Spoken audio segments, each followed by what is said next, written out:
मित्र कर्ण विश्वासघाती।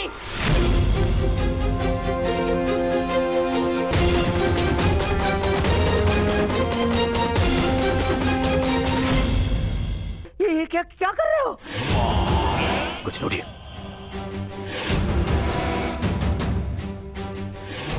मैंने अपने मन को टटोल कर देखा तो स्वर से ये आया कि मेरा मित्र कर्ण पूर्ण रूप निष्ठावान है। एक और स्वर मन से निकला कि यदि मेरे मित्र कर्ण के ऊपर कोई भी उंगली उठाए तो उसे तोड़ देना।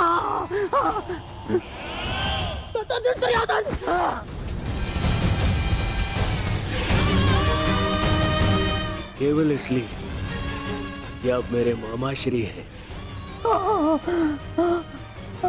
बार बार मेरे धैर्य की परीक्षा लेने का अधिकार नहीं मिल जाता। भविष्य में स्मरण रखना, जब मैंने अपने संबंधियों को क्षमा नहीं किया, उन्हें 5 गांव ना देकर इस महायुद्ध का आह्वान कर दिया तो आपका नाश करने में मुझे एक क्षण भी नहीं लगेगा।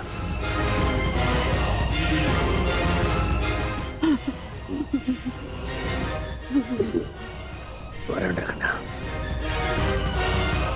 ना तो फिर कभी मेरे धैर्य की परीक्षा लेना और ना ही मेरे मित्र कर्ण के ऊपर आरोप लगाना।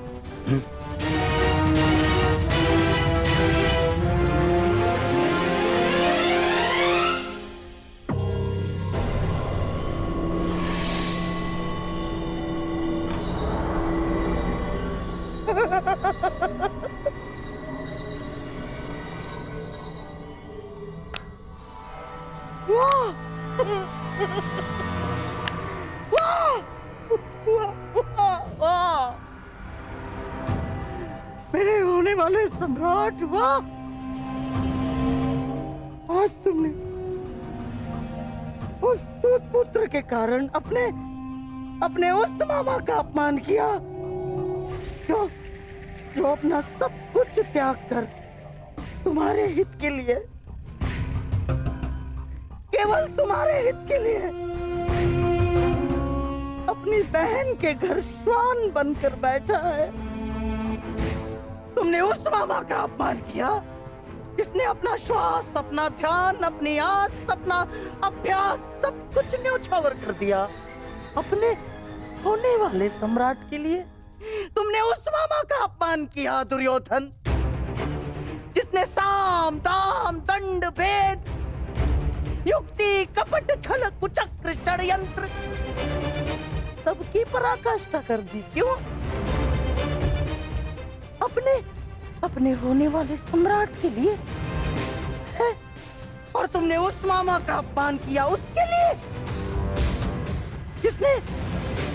जिसने अपना कवच और कुंडल उन पांडवों को दान में दे दिया। साधु मेरे होने वाले सम्राट, साधु।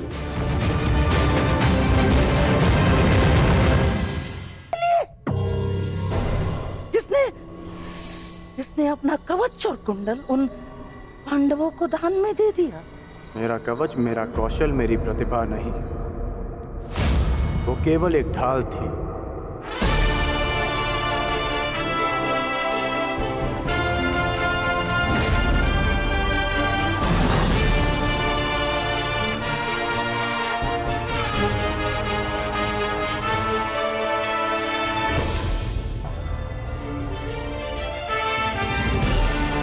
और दुर्योधन की ढाल मैं, मेरी मित्रता है।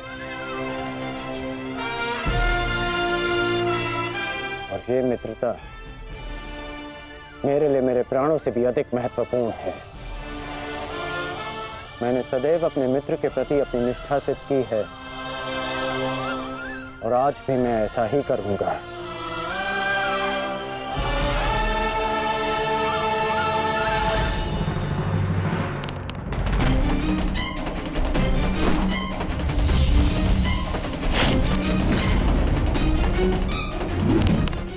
कुरुक्षेत्र में तुम्हारे विरुद्ध खड़ा प्रत्येक योद्धा तुम्हारा शत्रु है पार्थ, जिसका तुम्हें वध करना है। ये धर्म युद्ध उनके विरुद्ध जिन्होंने अधर्म किया। अन्यथा आज तुम भीष्म से भयभीत हो। भूल गए लक्षाग्रह, कल तुम कर्ण से हो। भूल गए वो द्यूत सभा। परसों तुम ये कहोगे कि मैं आचार्य द्रोण का सामना कैसे करूं। भूल गए मेरा चीरहरण करने का प्रयास। यदि ऐसा ही रहा तो कैसे पूर्ण करोगे अपने साथ हुए अन्याय का प्रतिकार, कैसे लोगे पांचाली के अपमान का प्रतिशोध। कुरुक्षेत्र में उनके विरुद्ध जिन्होंने अधर्म का प्रतिशोध।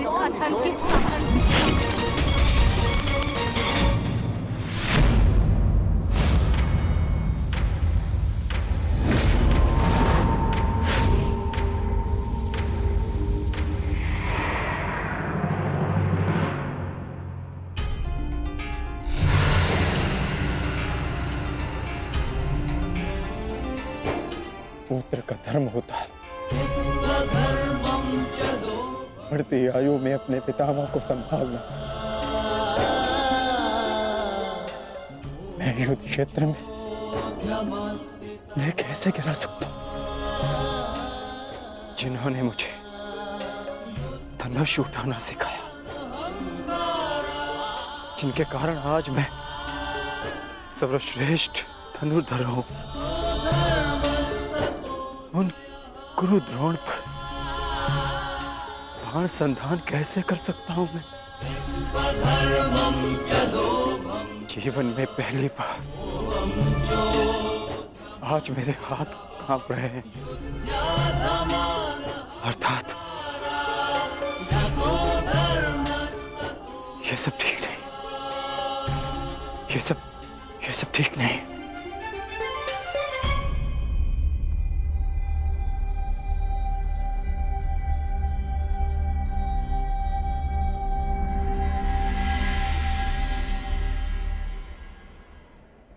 क्या हुआ पार्थ?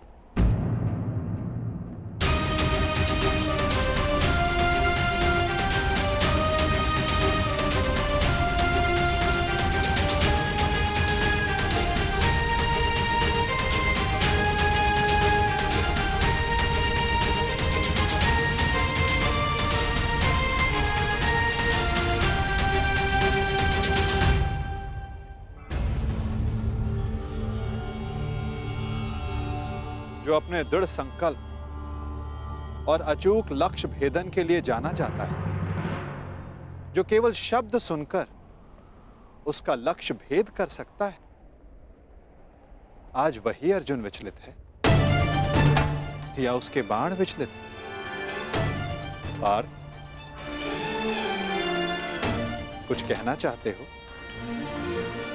यदि तुम्हारे मन में कोई संदेह, कोई संकोच है तो उसे अपने सखा से बांट सकते हो। नहीं माधव, ऐसा कुछ नहीं है। आज कुछ अधिक ही थक गया हूं मैं, कदाचित इसीलिए। बड़ी विचित्र बात है,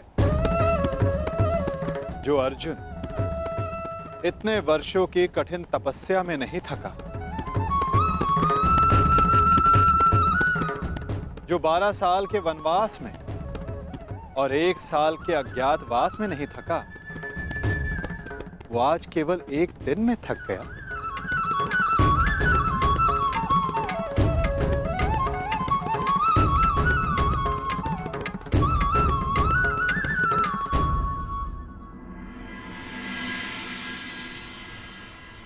कोई बात नहीं पार्थ, असाधारण मनुष्यों के जीवन में विचित्र कथाएं होती ही रहती हैं। आओ, शिविर में चलकर सभी वीर मिलकर भोजन करें। कल से युद्ध प्रारंभ होने वाला है पार्थ। किसे ज्ञात किसके साथ दोबारा भोजन करने का अवसर ही ना मिले।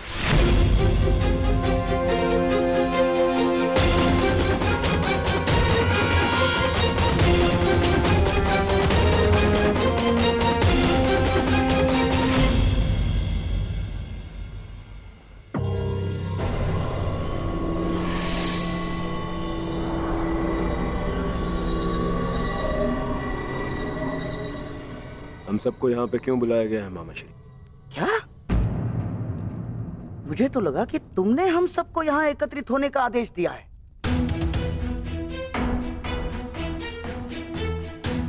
कल आरंभ हो रहे युद्ध के निर्देश देने के लिए।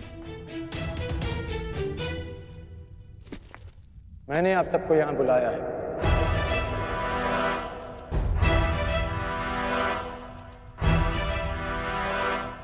पधारने के लिए धन्यवाद। परंतु तुमने हमें यहाँ क्यों आमंत्रित किया है कर्ण? बताता हूं मित्र, पहले सभा पूर्ण हो जाए।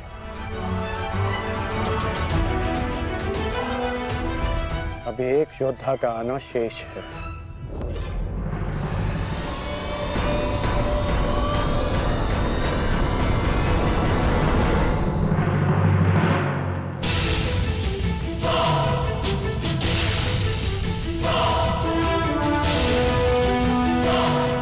इससे पूर्व कि किसी के भी मन में कोई विचार उत्पन्न हो, मैं बता देना चाहता हूं कि मेरे यहाँ आने का कोई उद्देश्य नहीं।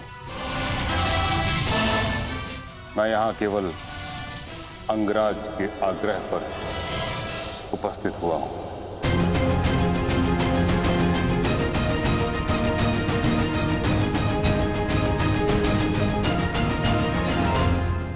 कर्ण, मैं जानना चाहता हूं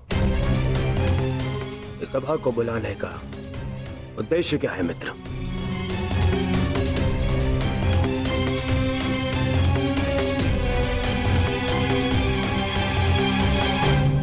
उद्देश्य है युद्ध में विजय।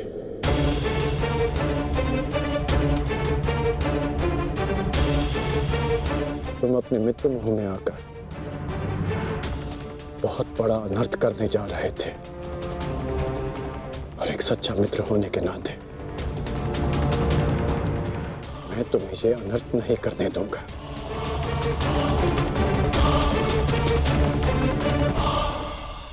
मैं राधेकर्ण आप सबके समक्ष एक प्रस्ताव रखता हूं कि गंगा पुत्र महामहिम भीष्म को फिर से कौरव सेना का सेनापति नियुक्त किया जाए।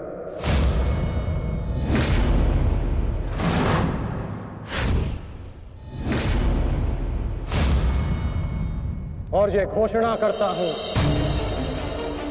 कि जब तक महामहिम भीष्म इस युद्ध भूमि में सेना का नेतृत्व करेंगे, ये राधेकर्ण युद्ध भूमि में नहीं आएगा।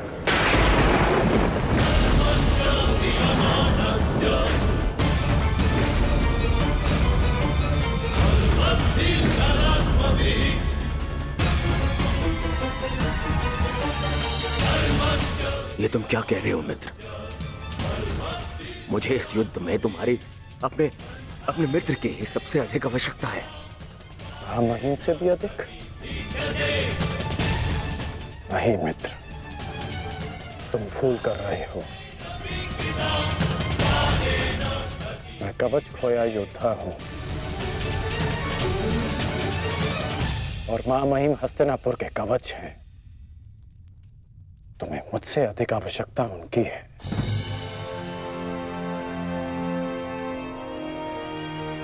मैं स्वीकार करता हूं कि कौरव सेना का नेतृत्व करने में महामहिम से अधिक सक्षम कोई नहीं।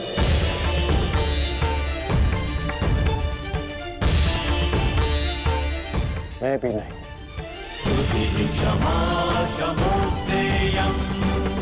मुझ में योग्यता है, परंतु महामहिम अपने विवेक, धर्म और शौर्य के लिए जाने जाते हैं, और इनके विवेक का मैं भी सम्मान करता हूं।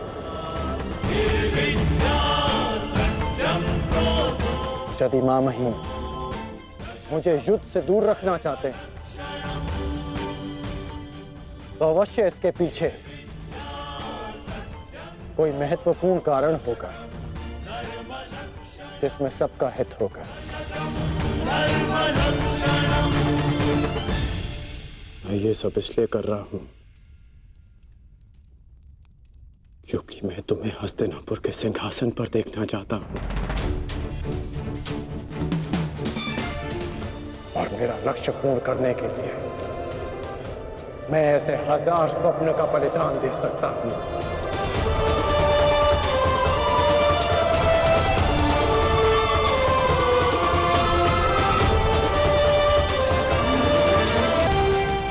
आपके बिना कौरवों की विजय संभव नहीं। अपना पद स्वीकार करें।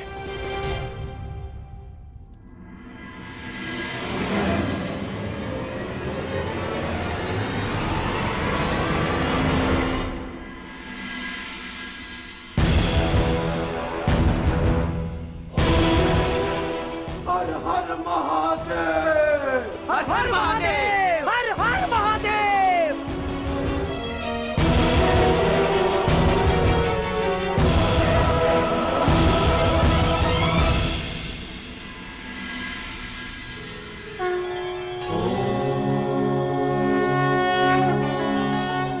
आओ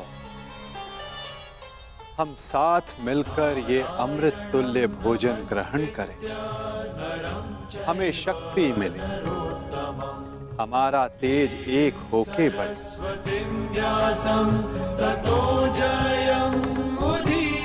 हमारा ज्ञान बढ़े, हमारे मध्य कोई विष न फैले, फैले तो केवल हमारा यश।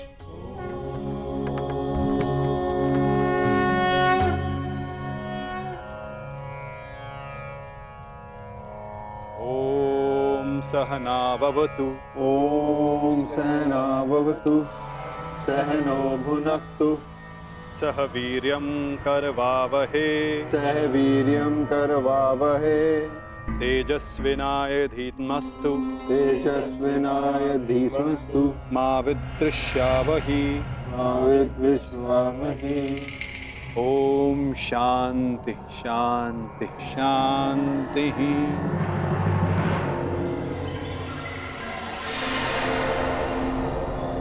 आओ भोजन प्रारंभ करें।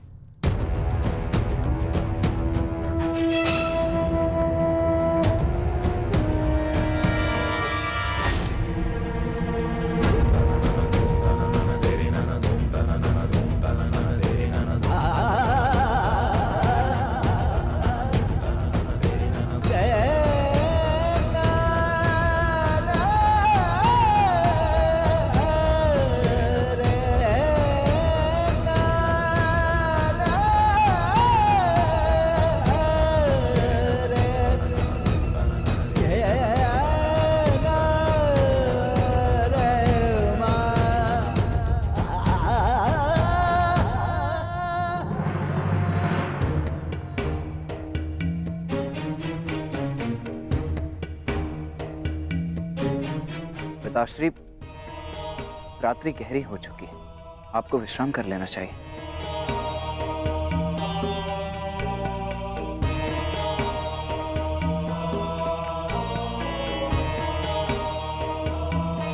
विश्राम की आवश्यकता तो तुम्हें है पुत्र।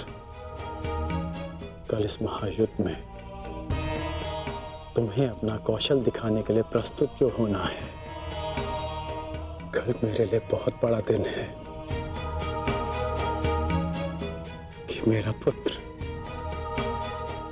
इतिहास के सबसे बड़े महायुद्ध में पदार्पण करेगा।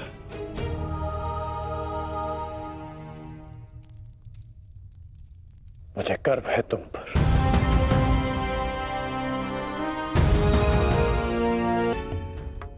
मैं तुम्हारे साथ हूं पार्थ। परंतु युद्ध में तो आप शस्त्र नहीं उठाएंगे। युद्ध में तो मैं अकेला ही रहूंगा माता।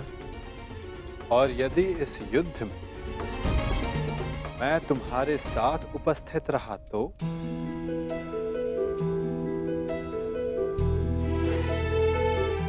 मुझसे अधिक भाग्यवान इस संसार में और कोई नहीं होगा। परंतु मैं जानता हूं मेरी ये कामना अधूरी रह जाएगी। यदि कामना पूर्ण बल से की जाए तो वो अवश्य पूर्ण होती है पार्थ। और यदि प्रार्थना में समर्पण हो, तो वो स्वीकार होती है।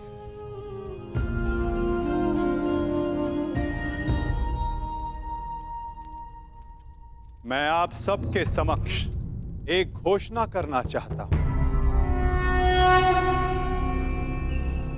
मैंने प्रण लिया है कि इस युद्ध में शस्त्र नहीं उठाऊंगा, परंतु बिना शस्त्र उठाए भी मैं इस युद्ध में सहायक रहूंगा।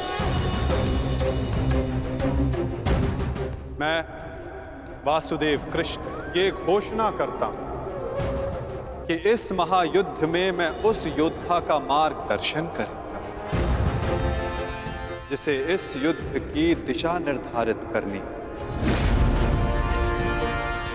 ये युद्ध एक यात्रा है और इस युद्ध की यात्रा में मैं अर्जुन का सहयात्री बनूंगा। मेरे हाथ इस युद्ध में अस्त्र भले ही न थामे, परंतु अर्जुन के रथ के अश्वों की रास से अवश्य थामेंगे। मैं इस महायुद्ध महारथी अर्जुन के सारथी की भूमिका निभाऊंगा।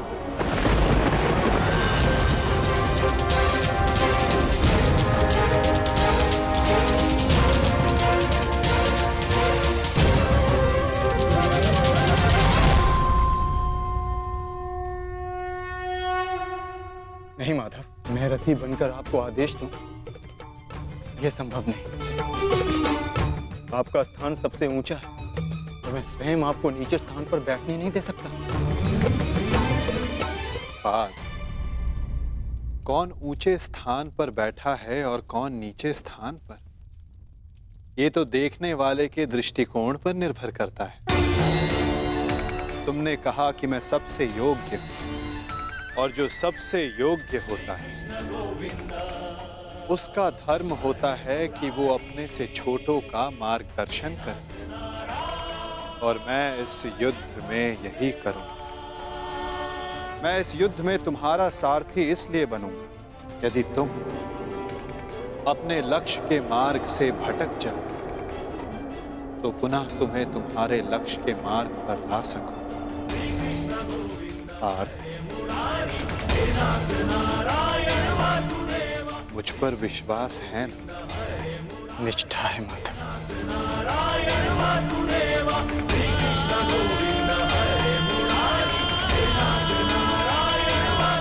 आज मैं धन्य हो गया जिसके सारथी आप हो। वो मार्ग कभी भटक ही नहीं सकता।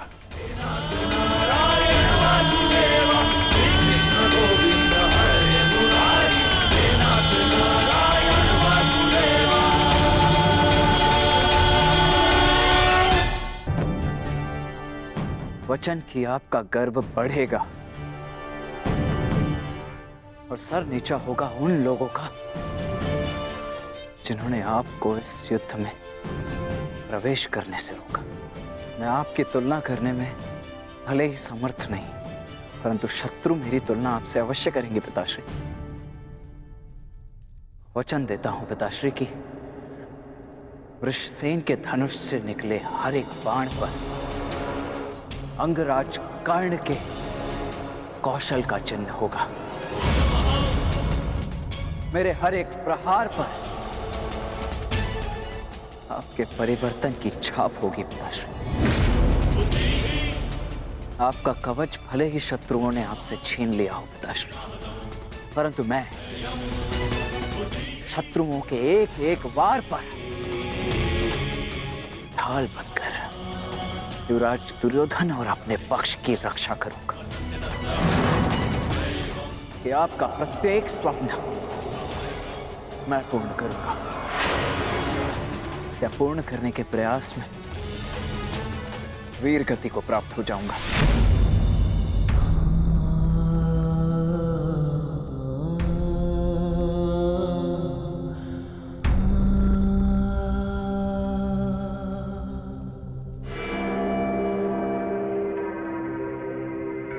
द्रोण शिष्य अर्जुन, द्रोण शिष्य अर्जुन के मन में मैं ये प्रश्न उत्पन्न कर दूंगा पिताश्री की।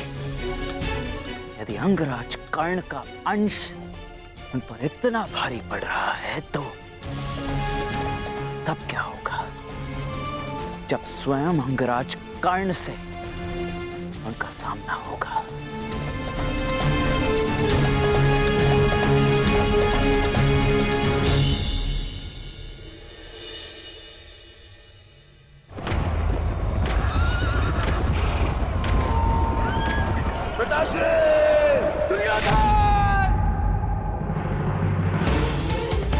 महाराज, महाराज, क्या हुआ महाराज? आप ठीक तो है ना? क्या आपने कोई दुस्वप्न देखा है? हाँ, क्योंकि कदाचित तू स्वप्न देखना मेरा प्रारब्ध हो गया है। परंतु संजय, तुम इस समय यहां कैसे? महाराज, महर्षि वेदव्यास जी पधारे हुए हैं आपसे मिलने के लिए। वही समाचार लेकर आया था, किंतु ऐसी स्थिति में मिलना क्या उचित होगा महाराज? महर्षि,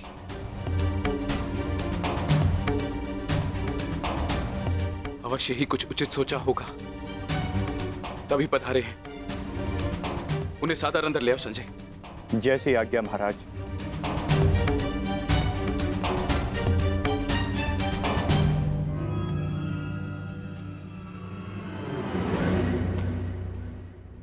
प्रणिपात महाराज। आप महर्षि हैं, मेरे नियोगी पिता भी।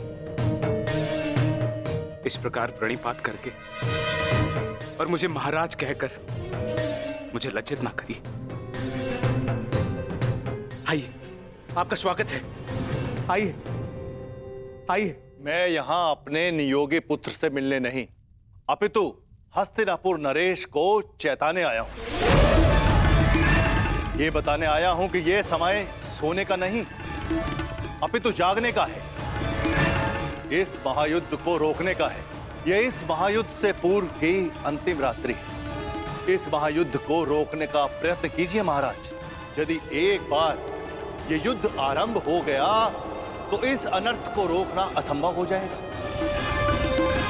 सहस्त्रों निर्दोष अपने प्राण गंवा बैठेंगे, अनेकों परिवार सदैव के लिए नष्ट हो जाएंगे। ये महाविनाश रोकना केवल आपके हाथों में। जो पिता अपने पुत्र पर जीवन भर नियंत्रण ना रख सका, वो इस विभीषिका को रोकने का बीड़ा कैसे उठा सकता है? यह युद्ध निश्चित है महर्षि। इस युद्ध को रोक पाना हम मेरे बस की बात नहीं। मुझे क्षमा कर दीजिए। मैं तो कदाचित आपको क्षमा कर दूं, किंतु इतिहास आपको कभी क्षमा नहीं करेगा। हस्तिनापुर में शांति दूत बनकर आए वासुदेव के साथ दुर्व्यवहार का परिणाम है ये। पुत्र हट को दोष मत दीजिए। इस महाविनाश के लिए पुत्र हट नहीं, आपका पुत्र मोह उत्तरदायी है। तो आप क्या मुझे उल्हाना देने आए हैं महर्षि, या फिर श्राप? नहीं, वरदान देने आया हूं। मैं आपको दिव्य दृष्टि देने आया हूं। जिस विनाश की नींव आपने स्वयं रखी है, आप उसको देख सकें। नहीं, ऐसा मत कीजिए महर्षि। ये वरदान नहीं है, ये श्राप है। अरे जिस पिता ने अपने पुत्रों को घुटनों के बल चलते नहीं देखा, अरे वो पिता अपने पुत्रों को घुटनों के बल अपने प्राणों की भीख मांगते कैसे देख सकता है? जिस पिता ने अपने पुत्रों के मस्तक पर तिलक लगते नहीं देखा, वो अपने उन पुत्रों के सर कटे कैसे देख सकता है? जिस पिता ने अपनी वधुओं को सुहागन नहीं देखा, वो पिता अपनी वधुओं को विधवा कैसे देख सकता है? किस प्रकार? ये अत्याचार मत कीजिए महर्षि, मत कीजिए। मुझे कोई दृष्टि नहीं चाहिए, मुझे कोई दृष्टि नहीं चाहिए। मेरी आपसे विनती है महर्षि कि मेरे स्थान पर आप ये दिव्य दृष्टि संजय को दे दें, ताकि संजय मुझे इस युद्ध के समाचार के साथ साथ मेरे पुत्र का समाचार भी मुझे देते रहे। आपकी इच्छा अनुसार मैं ये दिव्य दृष्टि संजय को प्रदान करता हूं।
जय मां काली।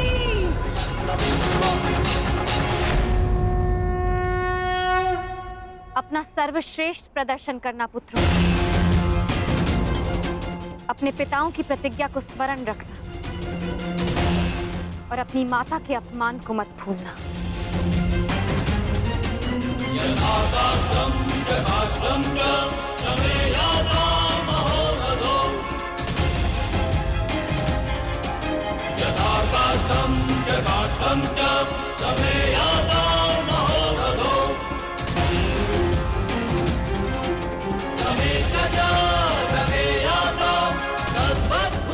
विजय हमारी होगी। हर हर महादेव, हर हर महादेव, हर हर महादेव।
स्मरण रहे पुत्र, अब इस युद्ध भूमि में तुम्हारे विरोध में जो भी हो उससे तुम्हारा कोई संबंध नहीं।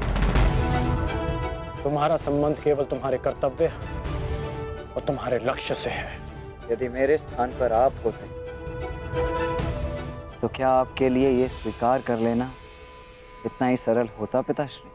सत्य कहूं तो सरल नहीं होता, विशेषकर तब जब मुझे ज्ञात हो गया है कि पांडवों से मेरा रक्त संबंध है। किंतु पुत्र, मैंने सदैव एक बात को माना है कि आपको आपके वचन पर अडिग रहना चाहिए। तुमने युद्ध चुना है, परंतु युद्ध क्या परिणाम चुनेगा ये उसका अधिकार है। तुम्हारा अधिकार केवल अपने कर्म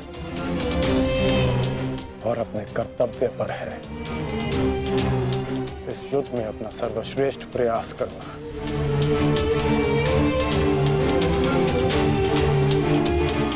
कल्याण हो तुम्हारा।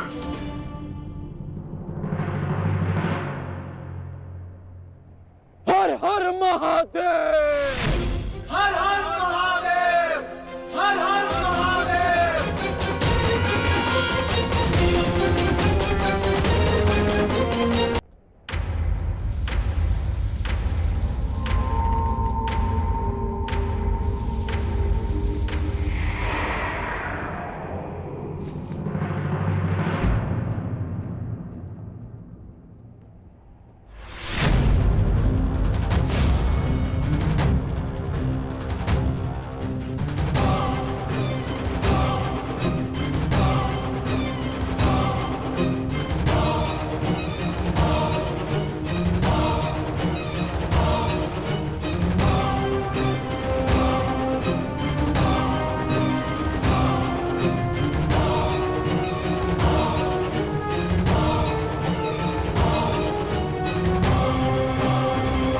मुझे तुम्हारी प्रतीक्षा रहेगी मित्र, और मुझसे भी अधिक इस भूमि को तुम्हारी प्रतीक्षा रहेगी कि कब अंगराज जैसा वीर अपने चरण रखकर इसे महान बनाए।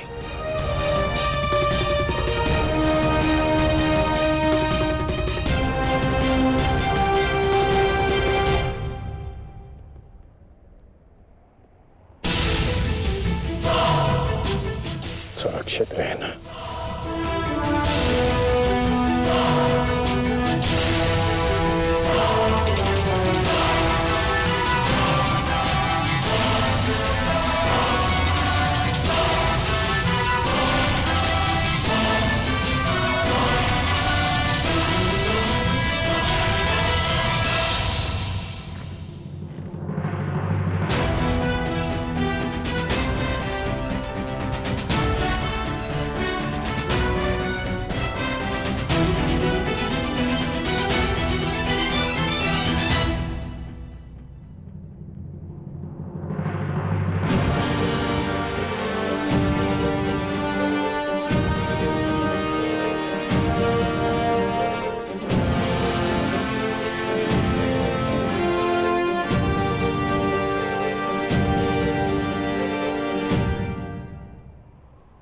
प्रणिपात माता।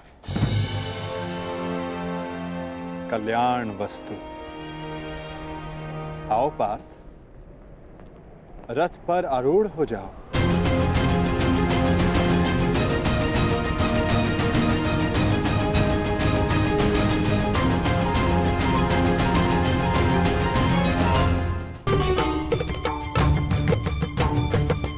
किस संशय में हो धनंजय? विचरण करने का समय जा चुका है, अब केवल पुरुषार्थ करने का समय है। मुझे ज्ञात है माता,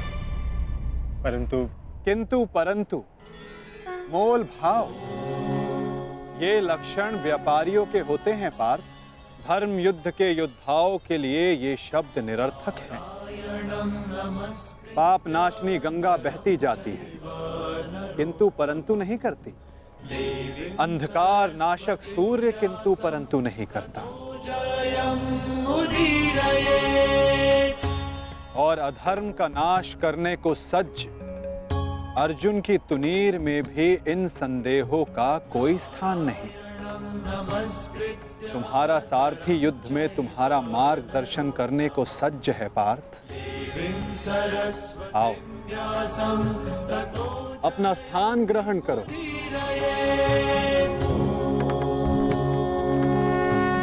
कुरुक्षेत्र की युद्ध भूमि तुम्हें पुकार रही है पार्थ। मुझ पर विश्वास रखो। आपसे अधिक विश्वास तो मुझे स्वयं पर भी नहीं है माधव। और मेरे लिए महत्वपूर्ण ये है कि तुम स्वयं पर विश्वास रखो।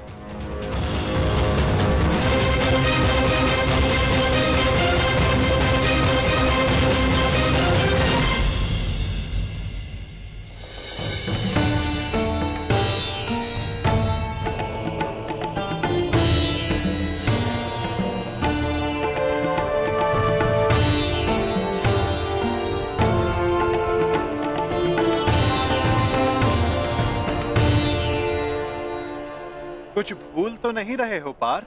क्या माधव?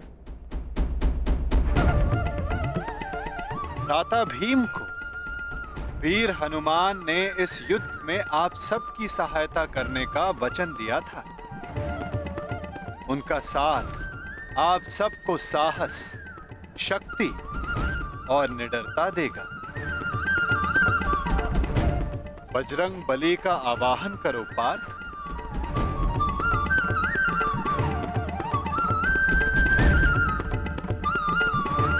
मैं कुंती पुत्र अर्जुन, पवन पुत्र, ज्येष्ठ भ्राताश्री महाबली हनुमान का आवाहन करता हूँ।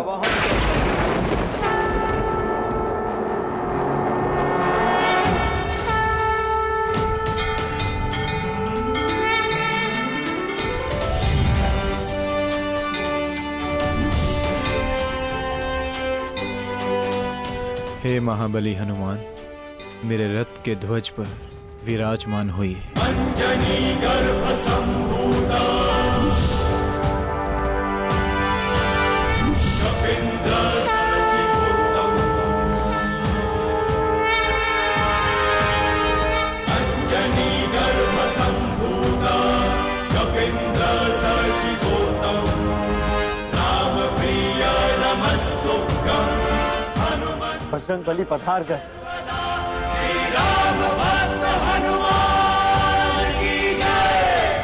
महाबली हनुमान की जय। बजरंग बली हनुमान की जय।